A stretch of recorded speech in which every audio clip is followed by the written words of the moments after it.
Thanks for joining us for another edition of Weekend Winners, proudly brought to you by 1Equine. Our task is to find a few winners for Albion Park on Saturday night, and we've got a great card of racing coming through. 10 races, the feature, it's race number 5. It's the Betavet Lord Mayor's Cup, and it's for the open class performers. So that is the highlight race on the card this weekend. So there's a lot to look forward to. In just a moment, we're going to catch up with man of the moment, Pete McMullen, and also Hayden Barnes.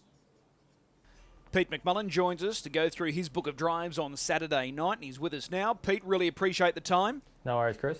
Well, you've got a great card on Saturday night, a great book, I should say, for this card of racing. We start with race 2, Major Fernco. This guy, he's only a little fella, but gee, puts in. He's flying at the moment. Yeah, he's really racing really well, and his form's been excellent. But this week, Governor Jujon drawn 1. It's going to be pretty tough. It is a good field. You've mentioned Governor Jujon, and he's got gate 1. Scarlet Babe's drawn on his back. Deus Ex is back in the winner's circle after scoring last week, so it's a strong field. Where do you want to be soon after the start with Major Fernco?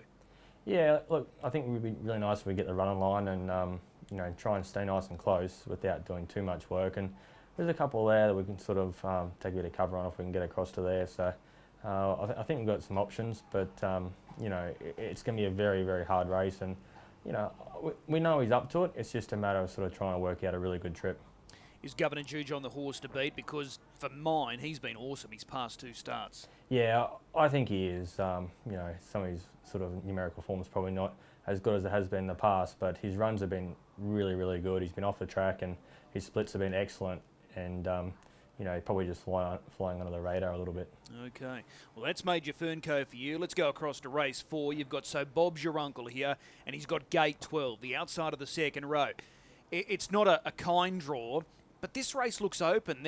There's a number of different permutations you can look at as far as trying to work it out tactically. Where does he fit for you, So Bob's Your Uncle?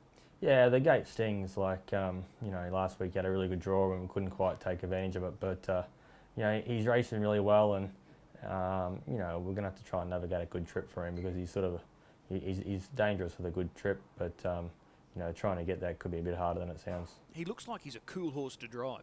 Yeah, he is. He's got really good speed, and whenever you ask him, he's sort of really on point. So, it's just a matter of trying to find a live helmet, and if we can do so, he'll be right in it. But just picking that one's a hard thing to do. All right.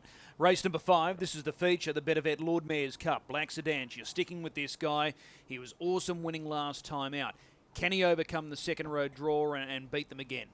Yeah, look, it's a very interesting race. Northview Hustler being so good last week, I think he holds the key.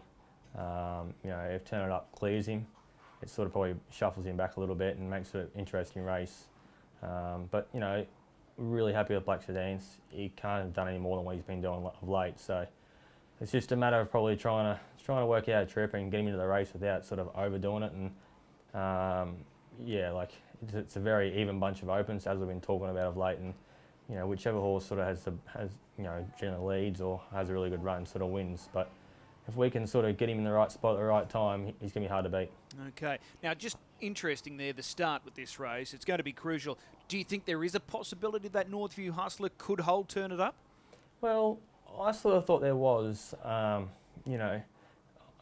Hustler's got great speed, and he has got really good gate speed. Obviously, Turn It Up's probably the benchmark for gate speed. But being side by side, I think it's going to be tough. And at the same time, I don't think... I think if Turn It Up sort of really has to burn too hard and takes too long, it could sort of bother him. We saw the replay there of Black Sedans beating Northview Hustler and Turn It Up last time out. That form line's being franked because Northview Hustler was able to score easily last week. So that bodes well for Black Sedans. The distance, that's right in his wheelhouse, 2,138 metres. Yeah, look, obviously, he's probably won more races over the mile, but... the 2100, it doesn't bother him at all. It's just a matter of probably just rating him a little bit and maybe not going too hard too soon. But the way he's racing these days, he can sort of come off a helmet and really let down fast. Can I get your thoughts on Colt 31's trial last week? He went really fast time. He was there for a solid hit out. He got it. Is he sort of any chance of bouncing back into the winner's circle here? Yeah, obviously he was there for a hit out, and he was impressive. 52.2, I think it was. Conditions were probably there to suit. The track was perfect. It was early in the day, nice warm day. I'm sure any horse in this race could do that. You know, some of them have already gone faster. But, you know, at the same time, he's a great horse, and, you know, if Grant can get him back to his best, he's still the best horse in Queensland, if that can happen. Okay. Well, that promises to be a good race. That's the Lord Mayor's Cup, race 6, Flight Cruise. She's got gate 7. She is ODM, this mare. She can be a little bit of a handful at the start, but by golly, she was good winning last time out. Yeah, you know, she's sort of, manners have been a little bit of an issue, although it probably wasn't her fault there when she got put out outside the draw. You know, she had to turn on the spot and the start wasn't real good, but, you know, her run last week was excellent, parking out in good time and still reasonably strong to the line, so, you know, hard draw, but I think it kind of suits her a little bit, so we can just size them up and put her where we want to put her, and I think she'll run a good race. Can you get to the chair? Yeah, I think so. I think it'd be silly if anyone sort of tried to park her. She's sort of so strong, and you know, she's a sort of perfect horse to follow, I think. So there's a couple there that, you know, I go for horses, but I'm hoping we can get to there. Okay, and then you've just got to hold off those snipers that are going to come thick and fast late. Yeah, hopefully we can sort of just control the tempo a little bit and rate her nicely and hopefully be too strong at the finish. All right, race 7. This is a cracking 3-year-old race. You've elected to go with Uncle Shank over Big Wheels. Was that a tough choice? Yes, it was. It was probably an extremely tough sort of choice. I think Big Wheels is, you know, it's almost his race to lose with the barrier draw there, but, you know, I sort of love Uncle Shank and probably didn't want to hop off him more than anything else. So, you know, he's fresh up, which he usually likes being fresh up. I think he's still the best horse in the race. It's just a matter of where he's going to be. He's got, you know, obviously got a fair bit of speed inside him, Big Wheels, and a few others there, Manila Playboys inside him. So it's going to be interesting to see where they all end up in this race, and you know, if we can get him a good trip or happen to sort of be in front or something. I think he's the horse to beat, but at the same time, I just don't know if he's going to be there. Okay, a couple of things to come out of that then. If he's focused on song, and if you light him up at the start, there's no chance they're going to hold you. Well, you know, he's such a fast horse and he runs the gate himself. So, you know, I think if he is fully wound up, I think he will clear. But at the same time, Big Wheels, you know, if he's pushed off the arm, which is no reason why he shouldn't be, he's got great gate speed. And Manila Playboy, we haven't sort of seen how much gate speed he's got, and you know, it looks like a race where it looks like they're going to have to use a bit. So it could be interesting. Could be fireworks early. Okay, so do you still feel confident that he can still win this race if he doesn't lead? Yeah, for sure. Obviously, we've seen him in the Peak of the Creek where he took a sit and he still left hard and took a bit of cover. So providing we can, you know, if he doesn't need a lead, probably needs a helmet, probably can't park outside of a good horse and bully him around, but I think if he gets a good trip, he won't get beat. Okay. Race number 8, the Marburg to Albion Park final. You went to Marburg to drive Sporty As. He was able to go all of the way there. Can he take the final? You know, we had the ace draw there at Marburg and was able to hold up. Seems like it's sort of his go, but a little bit tricky from the draw this week. And, you know, his runs probably have been better than his sort of form reads. So fingers crossed we can sort of stay up near the lead. And I think if we can do that, it should be a bit of a show. Okay, race 9, the Trot. Doug, he was awesome last week, a real eye catcher. So we've got to have the fingers and toes crossed that he can deliver again. But if he does, he's right in this race. Yeah, obviously he can have a few tricks and, you know, we won't get too ahead of ourselves. We'll just sort of hopefully we can get away safe and keep him flat the whole way. And if that happens, we'll let the rest unfold from there. Okay, the last, race 10, Harps. He's coming into this off a PB effort last week. Did he surprise you in any way, shape or form last week? Not really. Obviously, the win before that was really good too, and you know, he sort of loves to just sort of get out and roll along. He's really strong and probably lacks a little bit of high point-to-point speed. And once you sort of get him wound up and get him in cruise control on, he sort of keeps moving. Can he find the front again this week? I think it's possible. You know, he's going to have to be revved up and pumped up hard, but I think he can, and I can't see why no one wouldn't want to follow him. Okay, well, it's a big book of drives. You're on that quest for 300. What's the pick of them at this early stage? Probably Uncle Shank, but, you know, he probably needs a few things to go his way as well. But all in all, it's a pretty good book.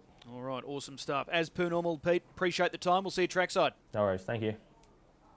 Hayden Barnes with some nice drives on Saturday night, and he's in the hot seat to discuss these drives. Hayden, appreciate the time. Yep, thank you. We start with race 2. You've picked up the drive here on Sam is Perfection. This is a hot race. Governor Juge on gate 1, Scalded Babe 8, Deus X 9.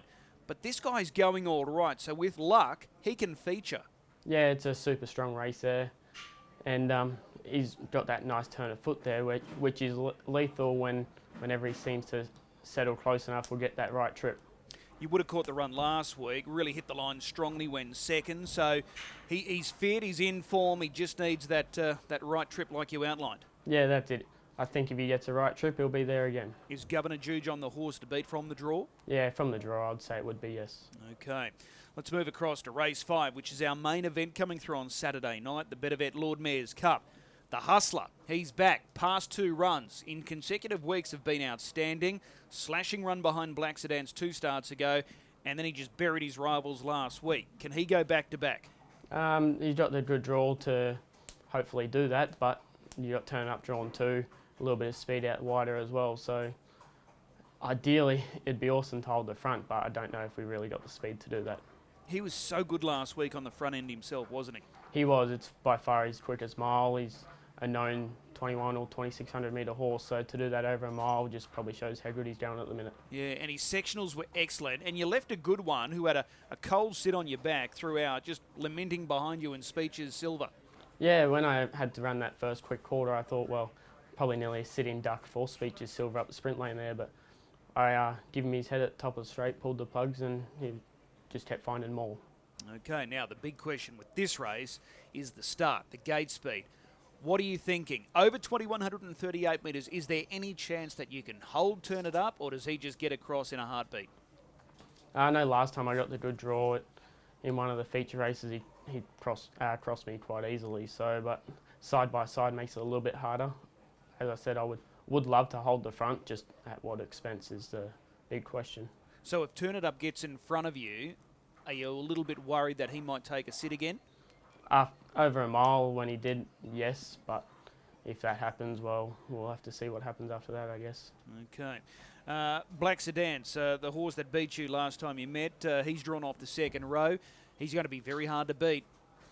Yeah, he will be. He been racing super, and he was terrific when he went that 150, and he's the same sort of horse. He loves that little bit more distance, and following Turn Up out the gate, well, he might get in a pretty good spot there. Okay. It's a good race, there's no doubt about it. At this stage, do you back up next week in the Christmas Cup? I think Dad's got the plan to back up again, and it'd be nice to get another good draw. All right. Race number 6 on Saturday night. Call Me Trish, you know this mare well. This looks fairly open, this mare's race. How do you see it?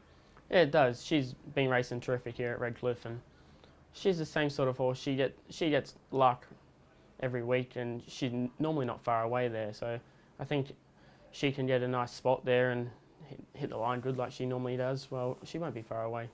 Okay, well, let's Call Me Trish. And then let's go across to the trot, which is race 9. I'm really keen on your thoughts here with G Up Netty. I thought he was really good last start because when you break down that race with the sectionals, the lead time, he had every right to get tired like he did over the latter part, but that time was very, very quick. Yeah, it was. Lead time was terrific, and I haven't seen one do that ever, if at all, and he was still very game. So he's been racing super consistent his last probably like 6 or 7 now, apart from the 2 starts he made an error, but I was really happy with him on Saturday night. Yeah, he just never got a chance to catch his breath, did he? No, he didn't. He was sort of flat out the whole way there. All right, and you mentioned that lead time. I've gone back through the records. I can't find one that quick for a long time, certainly not in the last 12 months. So, as I said, it was no surprise to see him get a little tired. How does this race set up, do you feel, on Saturday night? I think I'll probably just nearly have to drive him for one run, but if he steps good enough, which he normally does, apart from the other week, I wouldn't mind going around to sit outside of him and see how he goes. But I do like to drive him pretty aggressive when I can, so if he steps good and I am pretty close there, well, most likely he'll go around to the chair or something. He can win this, can't he? He can. I'd love to win one more with him and probably retire him, so it'd be nice to see him win and go out a winner. All right, well, some nice drives there for you on Saturday night. Which one are you looking forward to most? Probably Northview Hustler, just from the draw there, but looking forward to seeing what Giapnetti can do again. Okay, race 5, number 1, Northview Hustler. That is your pick for the weekend. Hayden, really appreciate the time. We'll see you trackside Saturday night. Yep, thank you. As per normal, a big thanks to both Pete and also Hayden giving up their time and insights ahead of Saturday night's card here at Albion Park. Looking for a best bet, I think race 7, number 5 is the best bet, Uncle Shank. I like the confidence from Pete McMullen. I think he'll zoom across lead and lead all of the way over the mile. He looks very hard to beat. So race 7, number 5, Uncle Shank, the best bet on the program. Remember, if you are gambling this weekend, please do so responsibly. We'll see you trackside at the Creek on Saturday night.